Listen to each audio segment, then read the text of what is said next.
Thank you so much for having us here at your private space, your atelier. Yeah, you're welcome. It's a very good energy inside of here. We're meeting with Judith today. So the first thing we did was take out all the walls in between. This is where the musical heart of Amsterdam is ticking. That's this place, and we're a part of that. The more free you are to move around, the more creative you get. Workspaces and People Season 2 here on YouTube. Who did the planting at Sony Music that we went to see, which was an amazing space. Yeah. Very, very green. Yeah, very green, literally. Literally, it feels like a Baumhaus. Yeah. And overlooking the water, so it would be my perfect place to work. Yeah, it's an amazing space. Yeah. So, how did you? Yeah, tell us a little bit about you. Like, you grew up with a German dad. You ended up in Amsterdam. Yes. Filling the world with plants, which is an amazing idea, because sometimes I get the feeling we're losing connection to nature with all this digital transformation we're talking about. Yeah, that's true. That's exactly what we say. Our philosophy is ReLove and reconnect with nature. Mm-hmm. And we tend to do that in a very personal way. So my company, Hetgroenlab, is now almost 4 years old. Mm-hmm. It's not that old, but I've been working in magazines for almost 25 years. Mm-hmm. And during that period of time, I started in interior, and then during that period of time, I realized that I was drawn to plants and cooking, and because it's somehow within my DNA. Yeah, I think so, because my dad, he's from Germany, and somehow it's so, we used to have a big greenhouse, and as a kid I was like doing all the, the tomatoes, and you grow up with it. And for me it's a very natural way of living, but I also saw that it in my in a magazine where I worked at the time, there was no one who wanted to do the plants. It's like, oh no, I don't know anything about plants. Like, yeah, give me the plants. So I kind of, it was not an accident, I think, but it happened, and it made me feel so comfortable that over the years I got to know so many people. Because if you work for a magazine, your network is limitless, because everybody. It was one of the 2 biggest magazines in the Netherlands. And people really want to tell you something, or they want to show you what their product is, or what their philosophy is. So I did a lot of photography, and I made a lot of productions. I've been shooting gardens like all over the Netherlands and across the borders. And then I realized that plants are for me they're very, very important, because I know that it's, if you can look around, if you come here, you said it's a very good environment. It feels like, really home, and it's green, but also the difference in smell, there's obviously more humid than the most houses. It's not like a greenhouse, but the environment gets better. So we always say, if you take care of your plants will take care of you. And if you notice that your plants are not feeling well, it means that you are not feeling well. Yeah, because that's completely connected to each other. So in a way, to go back, I just went on with this green, and then I decided to work as a freelancer and to write my first green book. Before I've been writing some cookbooks, also about the raw things, like how to. I did it together with a very special guy who's kind of a nerd, and he did books on smoking food, fermenting food, and we just went in there. And that's something that's also my German side of my DNA, that I live with nature. But then I decided to do a plant book, It's called Hetgroenlab, which is my first book. And I made it because a lot of my friends, they started to text me on WhatsApp. They discovered WhatsApp.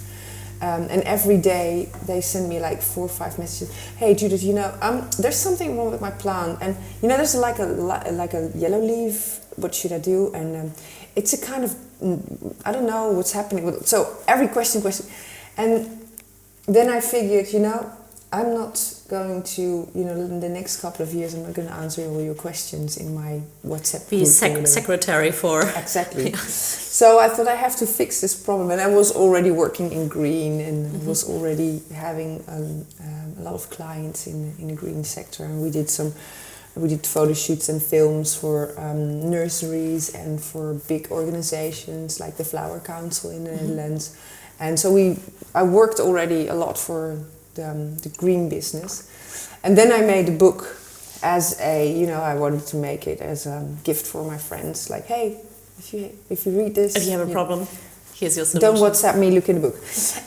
And then I ran into a publisher, Koos, and we talked for half an hour, and he said, I think you should make this book. I mean, no one makes this book. It was like 2014, it came out in 2015, which was one of the first, it was actually one of the first indoor plant books that was published in a long series of whatever comes to the market now.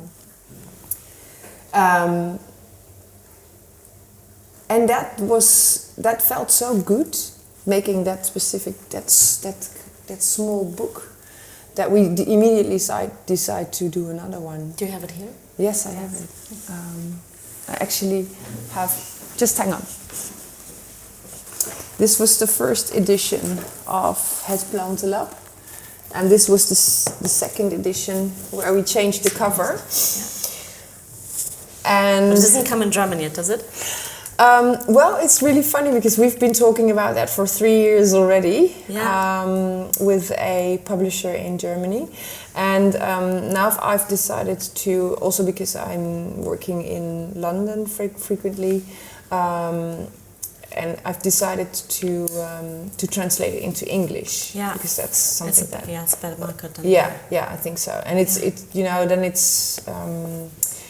accessible for a lot of people, but they ask about it.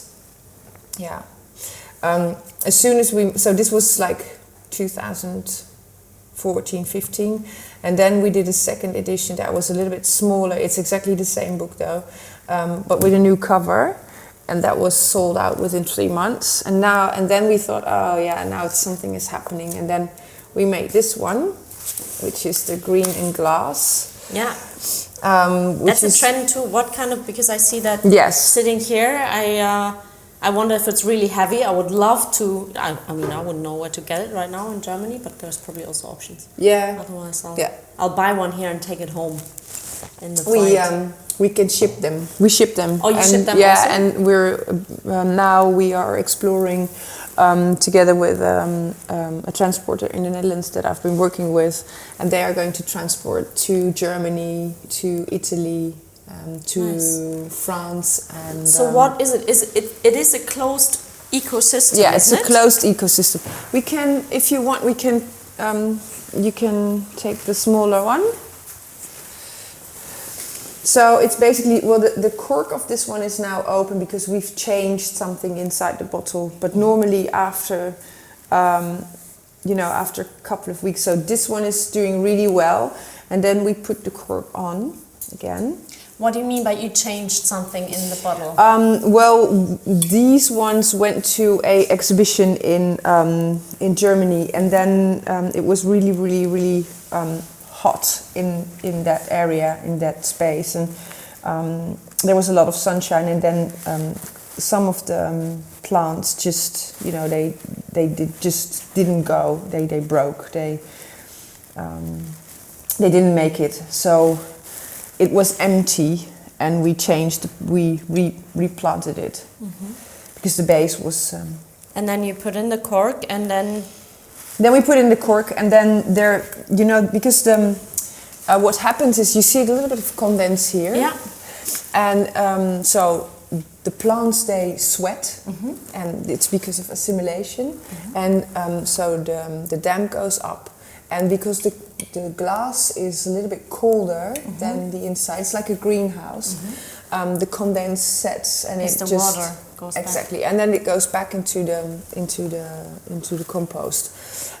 So it's actually becoming a circular system. The reason why it works, because it looks really dry, and sometimes we in the beginning we water it once, maybe twice, and then we watch what's happening to the condense. If it's not too bad, we close the bottle, and then it stays like that.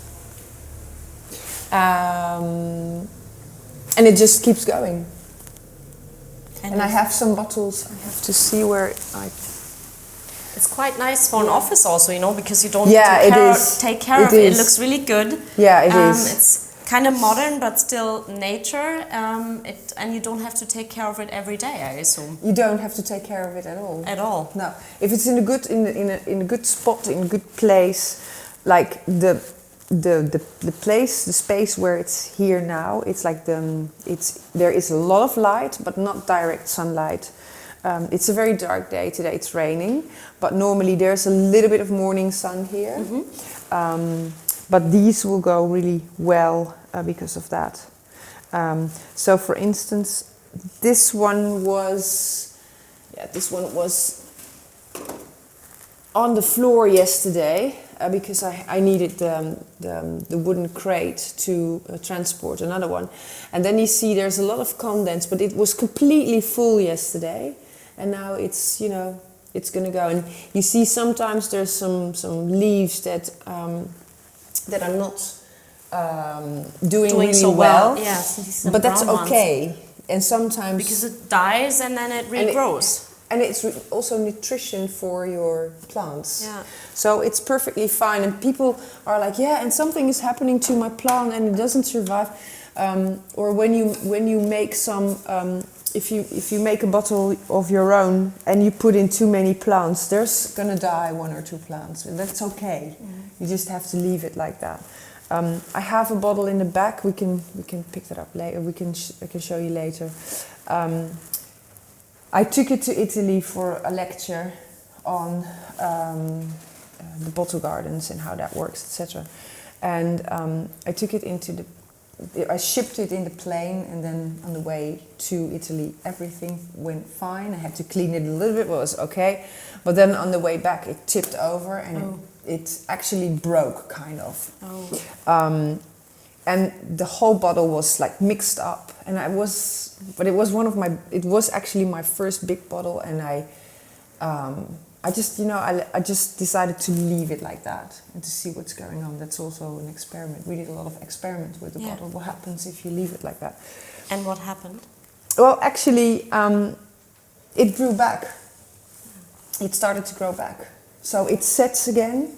It's like an earthquake. Yeah, and it shows. Yeah, away. And that's why these, I think, are so beautiful, because they are in a way what nature is on a very tiny scale. Yeah. Because it doesn't matter what you do to nature. Nature will always recover and will always make something out of it and grow back, and that's what fascinates me about plants as well. How plants adjust, and we as humans we are distracted by everything, and they just focus on what's really necessary. Growing, and survive and have lots of and sort of almost how do you say nourish yourself, right? Yeah, exactly. It's about how it's not about if it's okay if another plant dies. I don't say that we have to die, but it's they kind of, sometimes things in life happen and plants are okay with it. And I think that we as humans should be, sometimes things happen in life and then maybe we should be okay with it, or just really look at it. What's happening and why is this happening? Why are people getting sick? I'm not as much as a moralist or whatever, but I really think about, it's not that I think about humans in that way, but it's mostly that I think about plants because I find them so fascinating. I mean, there's reasons why plants lose a leaf and why plants have a bug or something, and there's also reasons why I have scratchy skin. Yes, or exactly. Yeah, so, Yeah. And it, most of the time it doesn't come from the outside. Maybe sometimes it does. Yeah, but the plant listens really. When you said if I have an itch, you scratch, right? Yeah. So a plant has the same thing actually. A plant, you know, if I would touch this plant constantly because there's like this little thingy on the plant gets really stressed out. I mean, I sometimes I touch my plants to like maybe get the dust off a little bit so they will assimilate better. But a plant doesn't like to be touched too much. No, because what they do, they make like a stress hormone, and this stress hormone the plant makes it because it feels that something is like nibbling on the leaf. So it might be a bug or whatever. Or an animal, like eating me up. Exactly. So the stress hormone is like divided through whole the plant, and that means that the plant is able to defend itself by giving this hormone, which is not, you know, it doesn't taste well, or it makes the animal itchy. Or for me, there's two things very important to choose our office plants. One of them is that it obviously needs to be the right plant to survive in office. Sometimes you have to see if there's what the light is like. You have to see if there's not a lot of draft because of the air conditioning. You need to see how people walk, etc., etc. And then there's some plants that are really easy to maintain. So we do also maintenance at Sony, where you've been. We do also. Are you the people coming in like several times a week to take care of? Yeah. Okay. Exactly. Yes. Yes. Don't mention that. Yeah. Yeah. We actually take care of their plants, and so we had a little bit sometimes more difficult plants in their space because we know how to deal with them, but there are also plants you think never can die in an office space, and then all of a sudden in an office space it dies because of whatever reason. So that's a bit of, you know, you have to. It's more error and trial. You have to see what works and what doesn't work. But normally, if we don't do the maintenance, there's some plants that do really, really well in office spaces.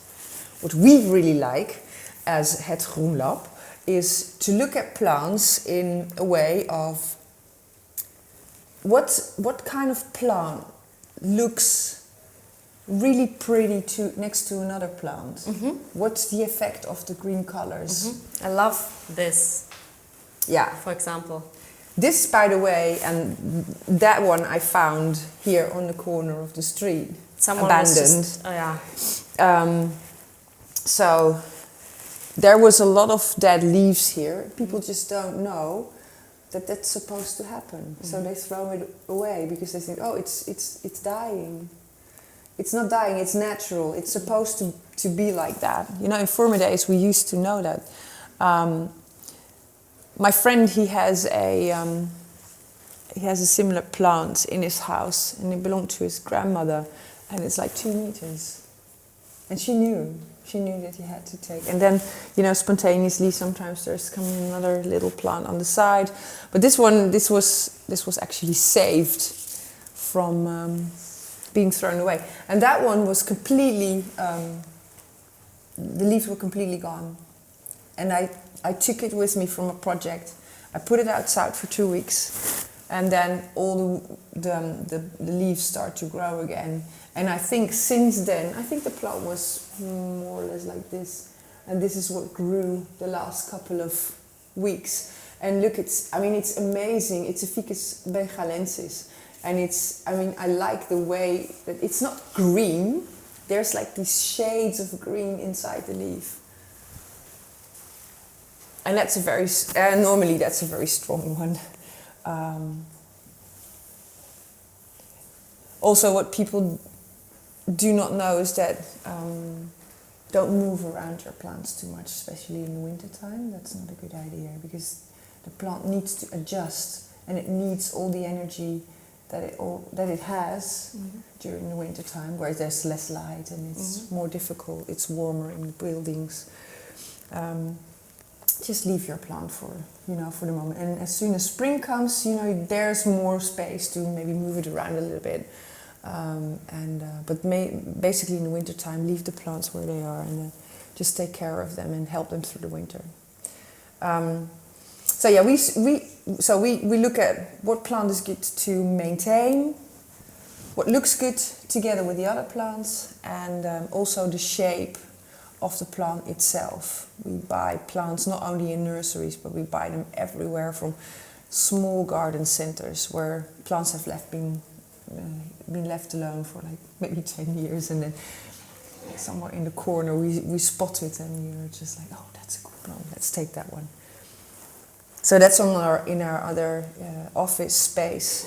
We have a lot of plants. They were basically plants that we either bought for clients, or we repot them there and we maintain them there. How big is Hetgroenlab?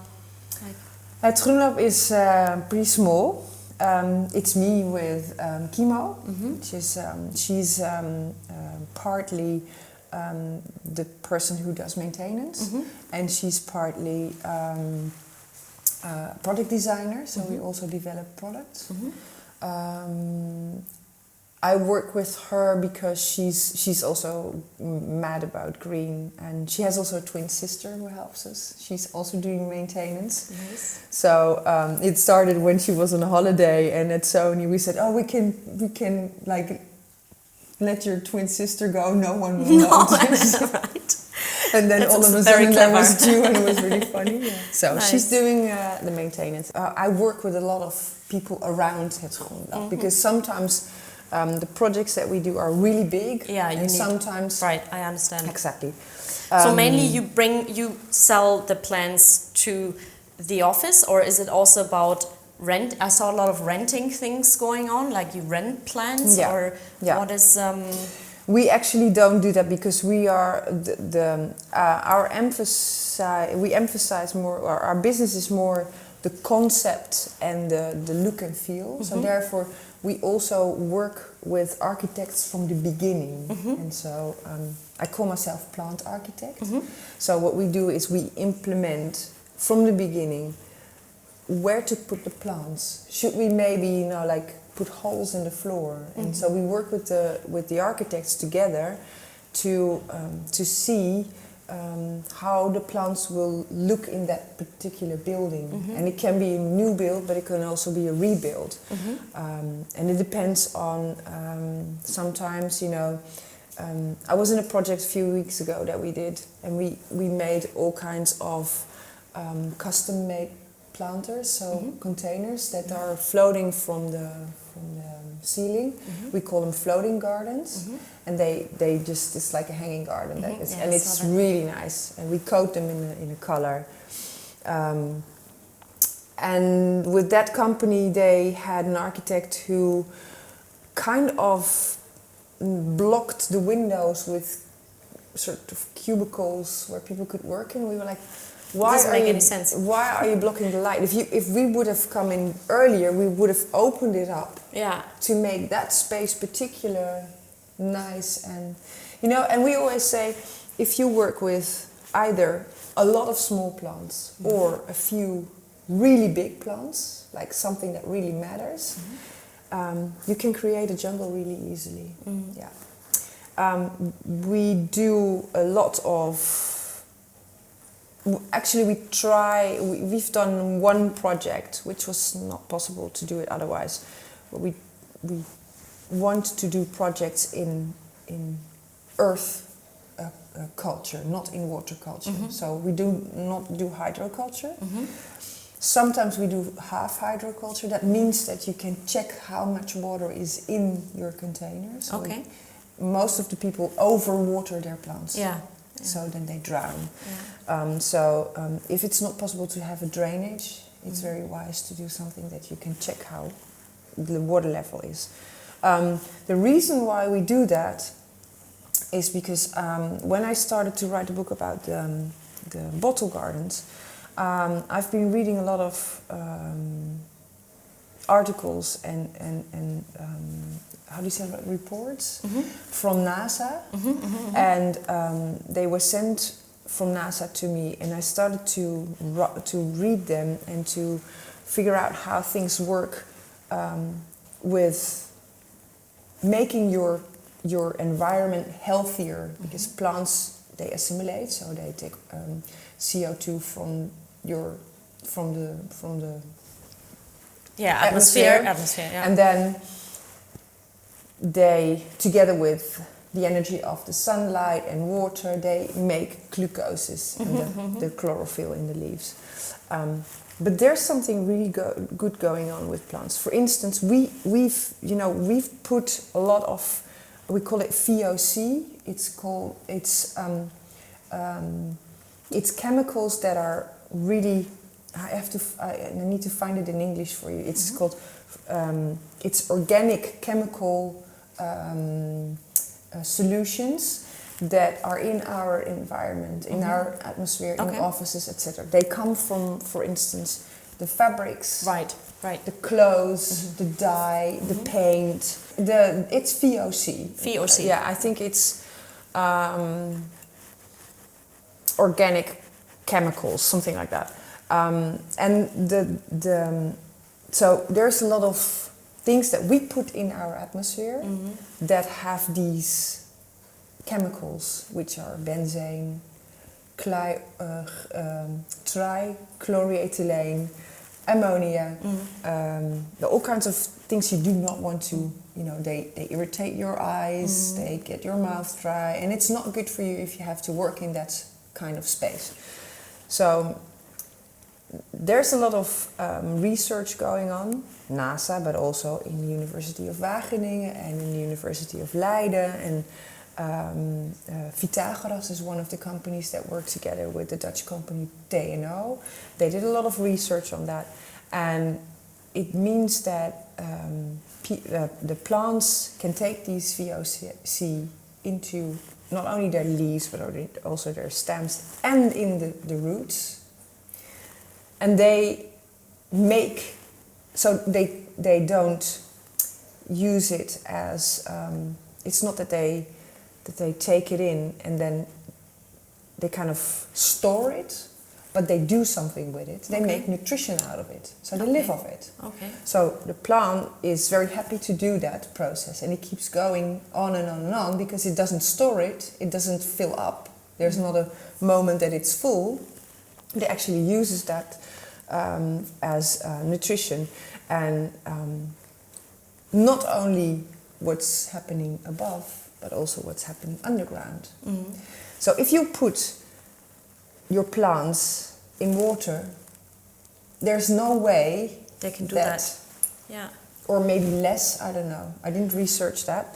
But for me, it feels better if it's, so we try to do as much earth or dirt culture as possible. I mean, we as human beings are not supposed to live in the, by the water, yes, but in the water, no. So I assume there's plants that, have to grow in the water.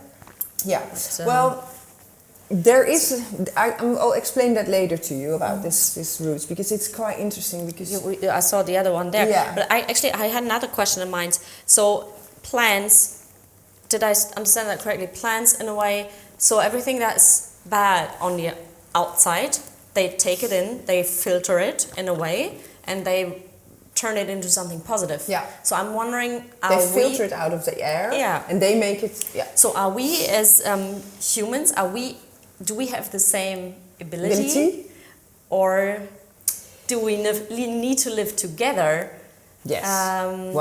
Let me tell you one thing. Because I'm wondering, like, if we don't have this ability, and we don't have the plans, like say we don't go to nature, we don't have it in our office, we don't have it in our homes. Yeah, exactly. I get the feeling that it's not good. Like, no, that's your answer already. Because that's what I always say. Nature without humans is perfectly fine. I mean, plants can survive. They, even in a bottle like this, people are saying, yeah, but there's only oxygen going to be left, right? No, because the plant uses oxygen as well. They use oxygen to dissimulate, to get these glucoses in their system, and then they can actually feed themselves. So it's to transform that process. On the other hand, we as humans, we are not able of switching these patterns. So the plant will be fine. Don't worry. We won't. We won't. Yeah. Yes. So, and that is also why I think that we should be, people should be more aware of it. And even in office spaces where there's always a couple of people that are like, do we really need these plants? Yeah, they just within 2 catching weeks. dust. What are the, like, when you meet people in the offices, what are the feelings towards plants? Like, there's a lot of dust on it. Exactly. Like, someone has to take there's care animals of it. And yeah, I know. A lot of people tend, well, not a lot of people. There are some people who tend to complain about plants in the office. What do they complain about? Like, typically? There's black flies everywhere. Because I haven't seen a single black fly here. No, because my office is very healthy, I think. But and it can sometimes, it can come within the soil. Sometimes it has bugs or animals, but in the end, if the plant is healthy, it will cope with that. It will deal with that himself.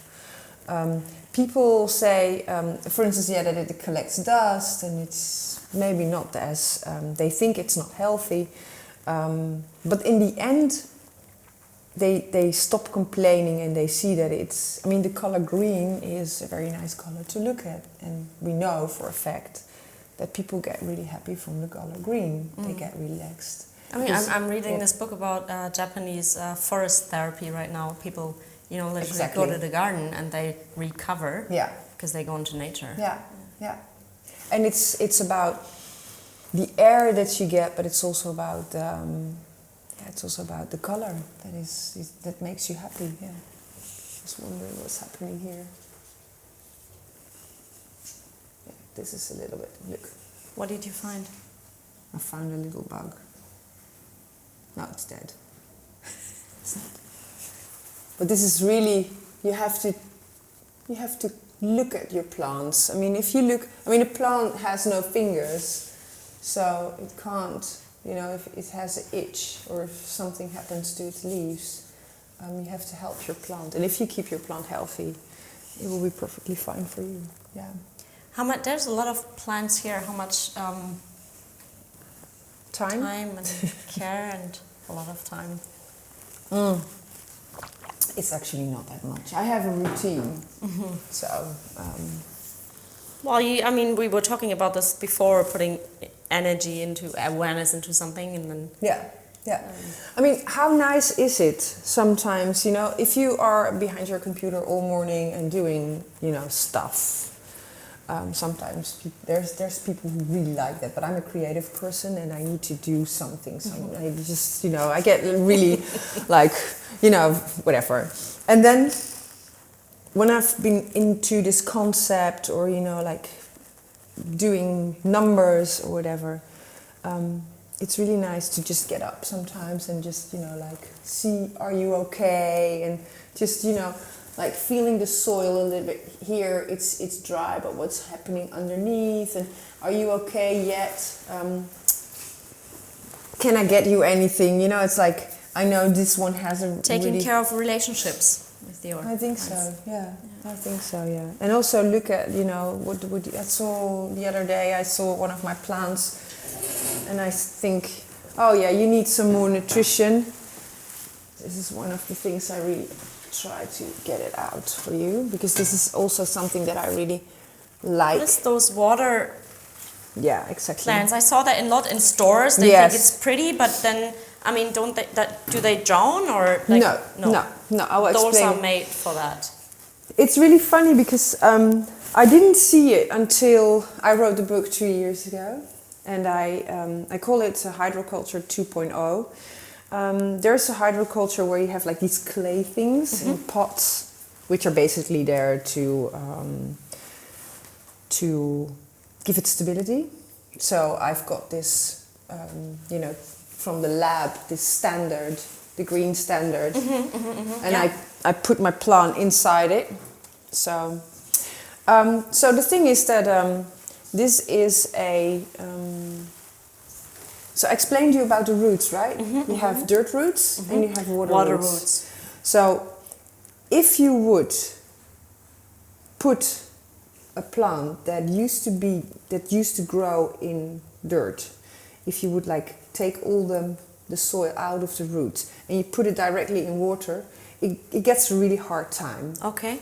Because the earth roots are very active roots, because they have to look for water all the time and they have to gather it, and they are, it's a root with roots. They are very fine. They have like these hair roots, and it's like a whole system.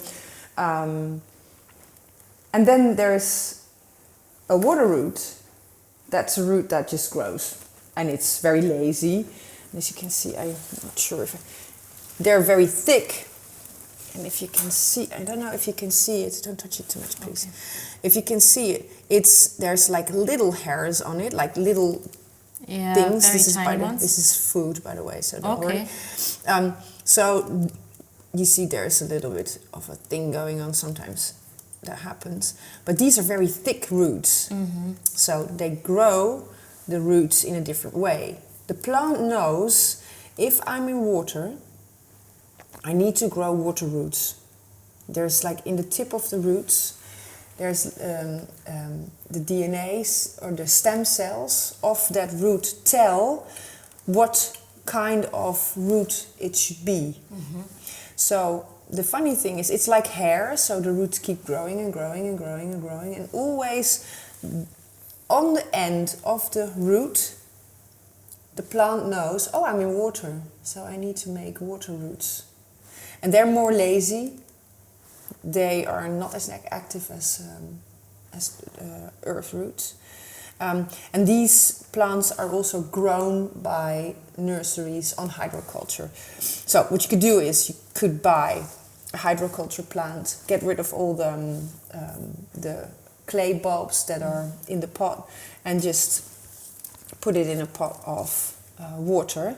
And I put one in a project, a Monstera Deliciosa like this, but really huge, like a hydroculture plant in a very big, large glass pot, and it looks amazing.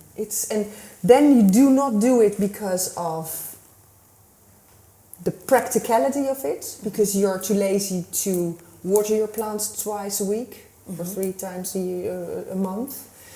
But then you do it because it's nice. I mean, I think that this looks absolutely gorgeous. Well, in fact, I want to take it home.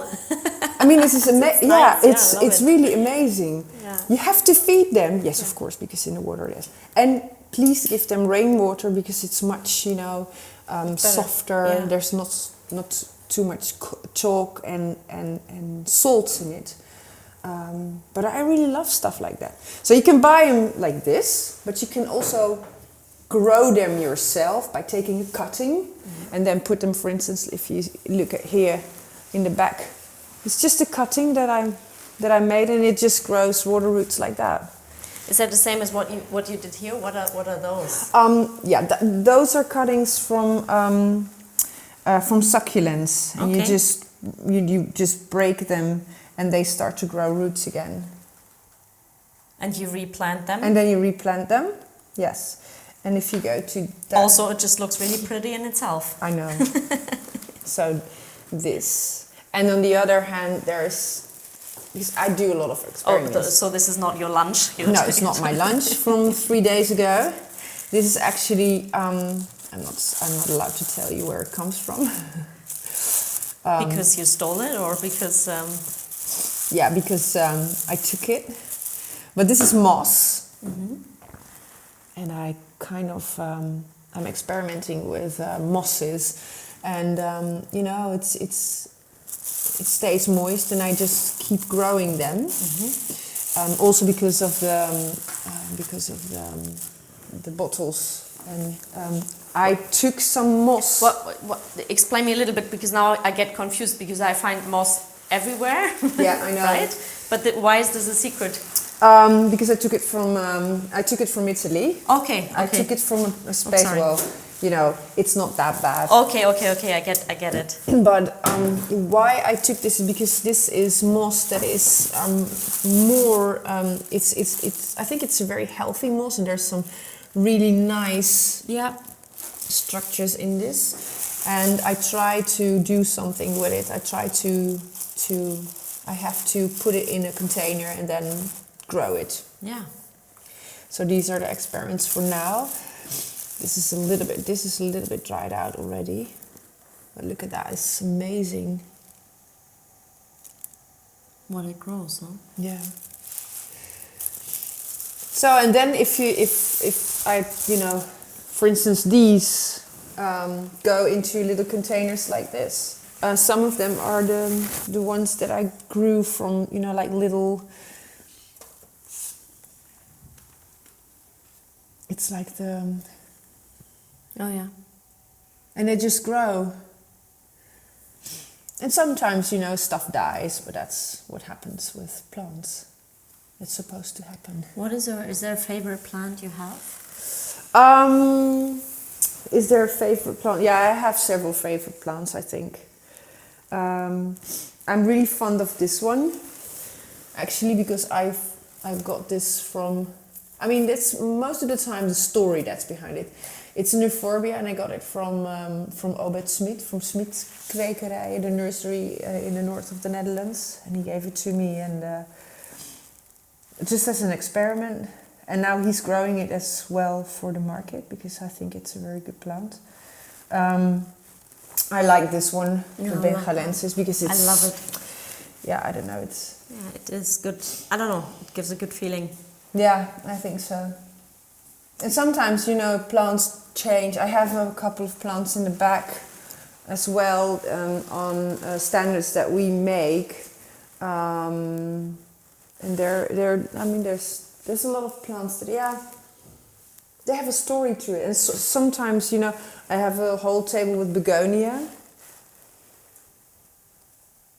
and those come from everywhere, from Italy. They come from places where I've been. And did you ever get in trouble for taking actually, a plant somewhere? No, I got questions, and then I always answer, "Oh, I do this all the time." And then everyone's like, okay. And they're like, okay, if you do it all the time, it must be okay, right? And also this one, for instance, I grew. See, the water is a little low. This is actually cactus on water. So it grew water roots. I have to water it, by the way. So this is already a little bit. This is in the container already for like 2 days. You see, I don't put it completely underwater, because. So what you basically do is you get a cactus, and you strip it almost for 90% of the roots. Wow. And then you put it a little bit above the water, and it starts to look for water, and it just grows new. It's called Alocasia zebrina. This one is already.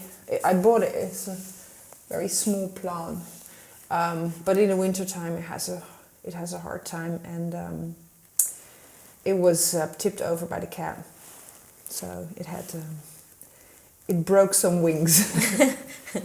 And this is an anthurium, which I like a lot. What is, for example, like now we see this going on, like people would be like, okay, it's not pretty anymore, I'll throw it out. What happened? Like, it's probably sunburn. Yeah, got a bit sunburned. Yeah, probably. But it's okay. I mean, yeah, it's okay. It's fine. It's a plant. It's. I mean, if you have a mold or if you have a bruise or whatever. You're not like, okay, let's remove the person. Exactly. Yeah. Yeah, that's exactly what it is. Nice. Well, thank you so much. That was inspiring. I hope. Yeah. I hope you get a lot of inspiration to do more with plants. Well, I think people have to search for their own answer, like what they want. Yes. I'm happy to support, of course. I'd be happy if you would support. If absolutely, people, yeah. Everyone can always send us an email or find us online, and I think it's really nice to help people. That's what we actually want, to work from different, whether we work with architects, whether we do plantings in private houses, whether we do photography or film. The main thing that we want to do is to get people more comfortable with green. Yeah. I mean, if you walk in a street where there's like this yellow car, and you walk by the yellow car every day, and then you get used to it, and if you find it comforting that the yellow car, because the yellow car is there. And then when the yellow car is gone, all of a sudden you miss it. So, and then you maybe want to look for the yellow car. It's maybe a bit, I don't know if it's a good example, but for me it stands for, if you put people in green, they will know that this green is nice, it feels comfortable, it's nice, it's good for you, it's good for your health. And they adapt feel to it's it. good to it for Yes. them. Yeah. And then all of a sudden when they don't want to live without that anymore. Mm-hmm.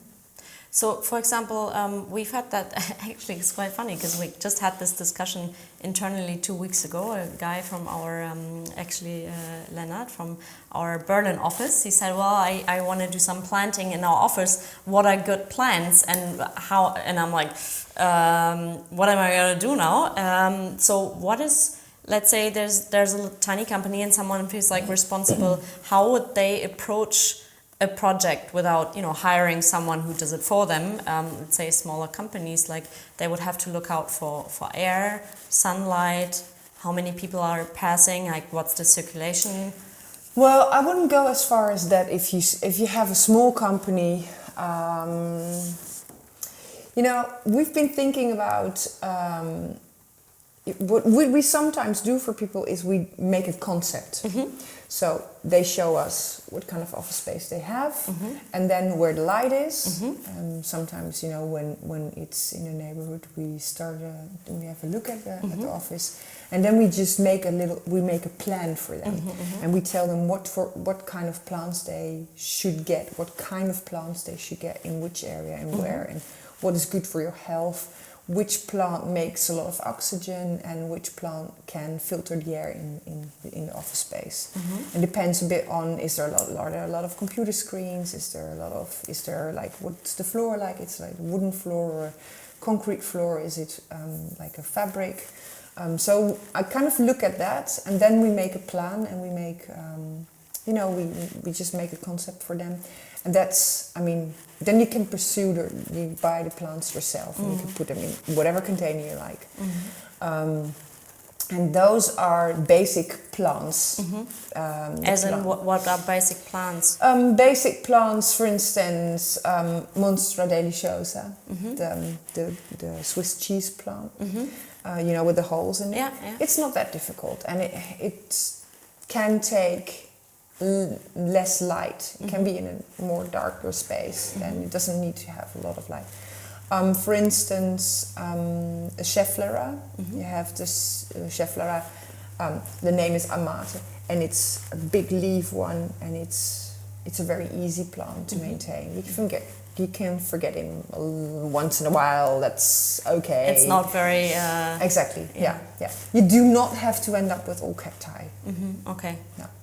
And there's several plants and we were just thinking about maybe we're developing it like standard concepts, mm-hmm. that you can just pursue or just buy or get. Mm-hmm.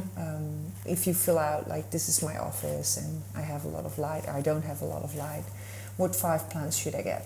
Nice. So that's more or less. Where could we do we fill that out on your website or? We're working on our new website has to go live any of these days. Yeah. We had some things, you have always issues with because we also have a web shop, and that is something that has to run for us pretty well. But there's a new website coming up. Yeah. We'll link that one in the description. Yes. We'll also put in some of the plans you mentioned. Yeah, absolutely. If you want to have an easy start, we're gonna get with a some, list. Or maybe we'll just put a nice blog on our. We can link everything, and exactly. you find Hetgroenlab. And keep in mind, Judith also speaks perfect German or English or Dutch. So if you have any questions, there's an amazing Instagram account you can follow. Judith, it looks pretty good. It also feels good if you need to have a moment, like dream away a little bit. You can just go through the pictures and it's like, now I'm peaced out. It's like the 50 seconds that you have for. Well, thank you so much. Yeah, you're welcome. Thank you for being here. Yeah, that was really nice to talk to you. Yeah, same. I can only give that back. And let's see where this journey is going. Let's see what's happening. Let's flood the world with plants again. Absolutely. I agree. Yeah. Thank you. Well, you're welcome.